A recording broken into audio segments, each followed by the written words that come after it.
This place is just insane. I would love to have a fistful of them.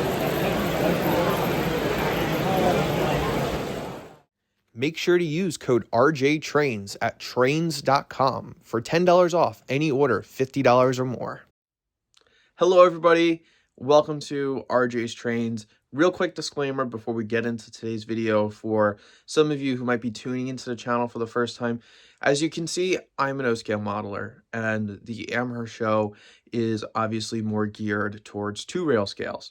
So a lot of this video will be from the perspective of somebody who models 3-rail O-gauge, but there's still a lot of clips included where I look at the HO and N scale stuff because I find it really fascinating as well. It's 100 miles to Springfield. We've got a full tank of gas, half a bottle of water. It's dark outside, and I'm wearing sunglasses. Let's roll. All right, I made it to the Springfield, the Big E train show. Super excited. This is actually my first time here. I left at 5:15 this morning from Long Island. I just pulled into the parking lot. It's 8 a.m. So I'm trying to figure out where all my friends are because this place is big and scary and I've never been here before. Also, the show doesn't open up for another hour, so I don't really know what I can do until then. I see a lot of people walking towards buildings, but I think they're vendors at the show or they're part of Modular Club, so they can actually be inside. I can't because I'm Jenny Pop.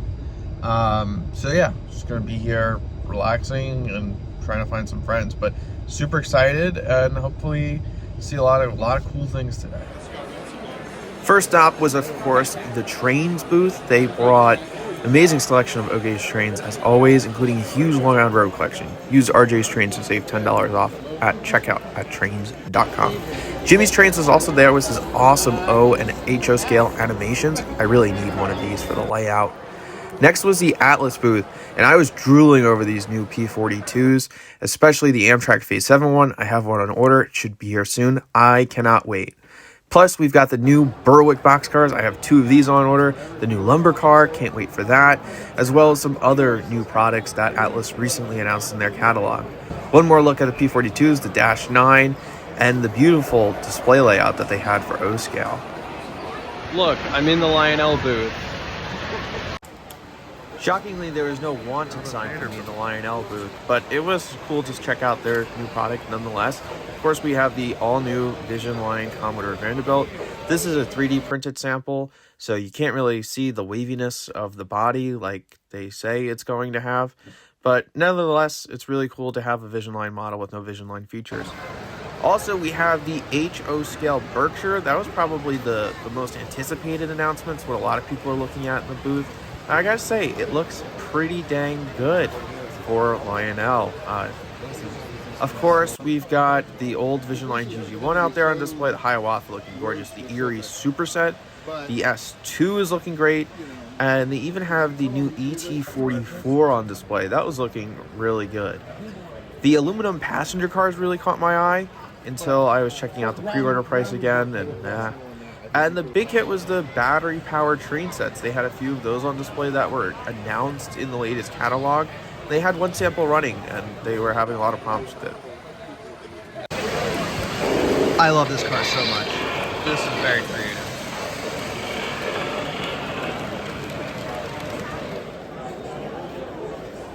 So after wandering the halls for a little bit longer, as you can see, there are a ton of people and even a giraffe. So I'm heading over to the Scenic Express booth to check out some of the products that they were offering at the show because it costs a ton to ship it. And they had a ton of these O-scale figures. I really like this alien one that they were selling. So the first haul back to the car is actually something I bought before I arrived from Scenic Express. Some needed scenery materials for the layout, just because it was free to pick it up here, and if I shipped it from Colorado to New York, it probably would have cost me like $20-something. So penny saved, penny earned. Chris already left, so that stinks. It's only like 11:15. But so I'm gonna hit the halls, walk around, actually get a better look at some stuff, some new products from all the manufacturers, And, you know, maybe I'll find something to buy. Who knows? Now, as a Long Islander, this was probably the coolest thing I saw all day, and it's the sample of the Rapido Long Island Railroad M3s, as well as this Penn Central turbo train that they had running. Gosh, I wish Rapido did O-scale so badly. Then I headed over to the Bachmann booth. We've got all the Thomas and Friends characters. This was really cool to all see out all of the characters all in one place. And the new Acela. I know this will never be made in O-scale, and it kills me. It looks fantastic. As well as looking at the only O-scale line that Bachmann still makes, the O&30 line. The next booth I headed over to is the Kato or Kato booth. Here are some N-scale trains running, and I was blown away by the level of detail on these things. I've loved that Pacific Surfliner. I've never really seen N-scale trains this up close, and it was awesome to see. And of course, this is their HO table, and gosh, I love all the Amtrak they had on display. That P42 in the Operation Lifesaver looks up. Here's Bar Mills. They make a lot of detail parts and kits, as well as the Artista / JT Megastine booth that's usually at York. That was very nice to see. 1-to-1 scale train at the train show. Oh, wait, hold on. Also got a speeder. Looks a little better than a Lionel TMCC speeder, but that's cool. Train World was also there at the booth, as well as one of my favorites, Brzbowski's, who brought an amazing collection of things, including some custom-run Erie Lackawanna items that I really want. Now we're at B&F Hobbies, which is a New England train store, and they brought a good selection of MTH and Atlas O modern models. Unfortunately, nothing I was particularly looking for, but it was still nice to see some modern O representation. Then we get to Nassau Hobbies, one of my local train stores. They had a good selection of their custom runs that they were blowing out at amazing prices. This Long Island Railroad RS3 is always tempting me. One day I'll eventually pick it up.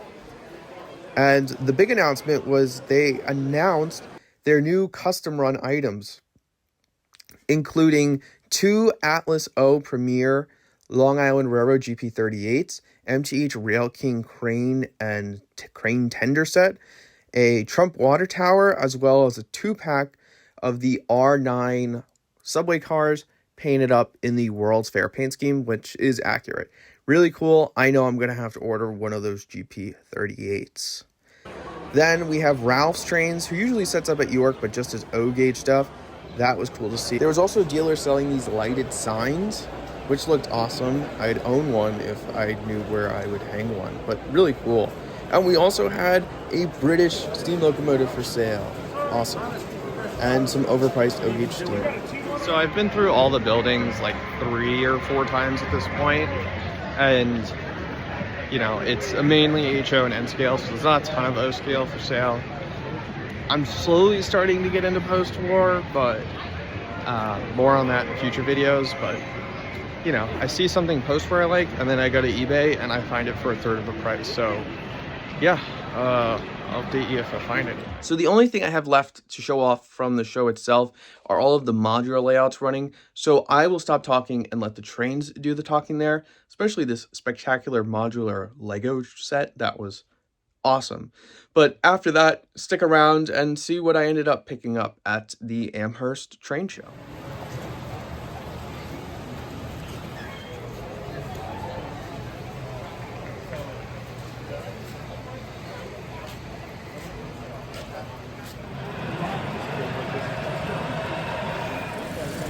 Okay, you've got the left controller over here. You're on the CS3 left side. I like that.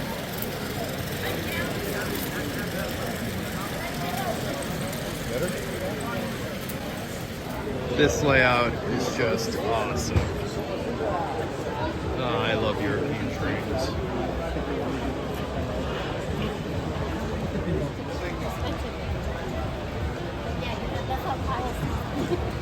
You can't see the hole anymore. Look at this cat now. Steven, why is it never looking at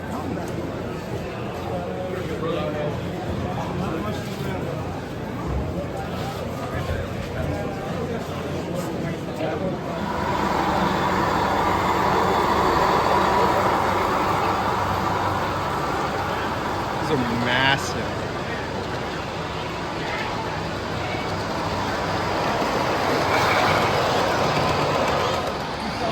thing is massive. I mean, it's got to be like 3.5 feet tall. I mean, that's G scale. It's just really cool.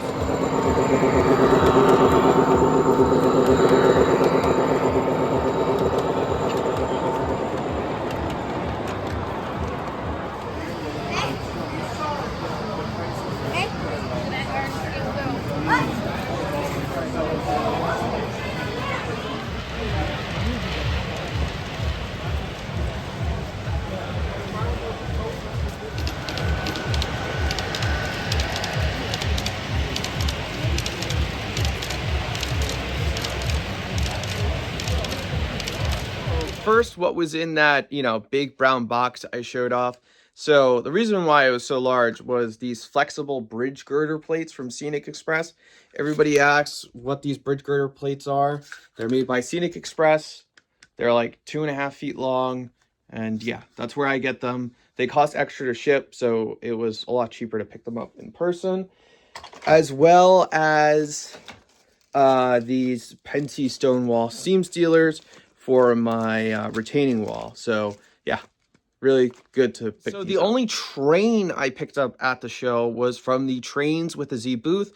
Make sure to use code RJTRAINS at checkout to save $10 off your first order with my code of $50 or more. And it is a Lionel milk car. Now I have a ton of Lionel milk cars, but only one like this. It is the Sheffield Farms Select Milk Car, and these operated on the Long Island Railroad very often, and so these are kind of #rare, and so when I see one of these, I pick them up, especially if they're at a good price, like Trains had them at. So I got my only train item at the train show. And the last two things that I picked up, the first was from Scenic Express, and it's a little tiny O-scale Bigfoot. I used to have one of these, and I lost it somewhat ironically.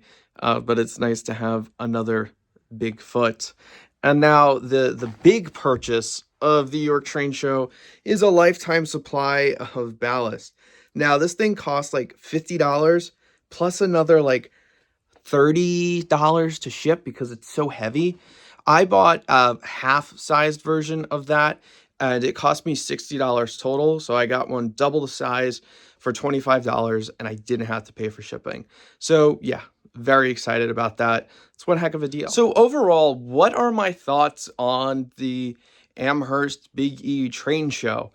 It's a really fascinating train show. It was really awesome to see all of the HO scale and N scale, and especially those G scale trains running on those modular layouts. They're just massive. But as an O scale guy, it was kind of underwhelming. And I guess I should have been more prepared for that, but I'd heard so many amazing things, how this is the greatest train show. And it was an amazing train show, but just not for me as an O-scale guy. I would say for my fellow O-scalers out there, if you're going to the show expecting to see a lot of cool O-scale things and buy a lot of O-scale trains, it's not the show for you. If you want to go to see really cool model railroading stuff, then it's a good show. Now, for an O-scale guy, it's kind of sad that that's the only show in the Northeast that Lionel will go to. So I personally, for me, going forward, I don't feel the need to drive 6 hours round trip just to see a bunch of new Lionel trains in a display. When I can see them when they get to my hobby store, new and actually painted. So that's kind of where I stand and where I feel on it. Maybe I'll go back again, but it's definitely not a definite. Well, I hope you guys all enjoyed the video. If you did, please give it a thumbs up and hit the subscribe button if you aren't subscribed already. We've got a lot of great videos down here in the pipeline. The layout's messy, which means there's work happening, which means we'll have some layout updates here soon. But for now, take care, stay safe, and have fun railroading.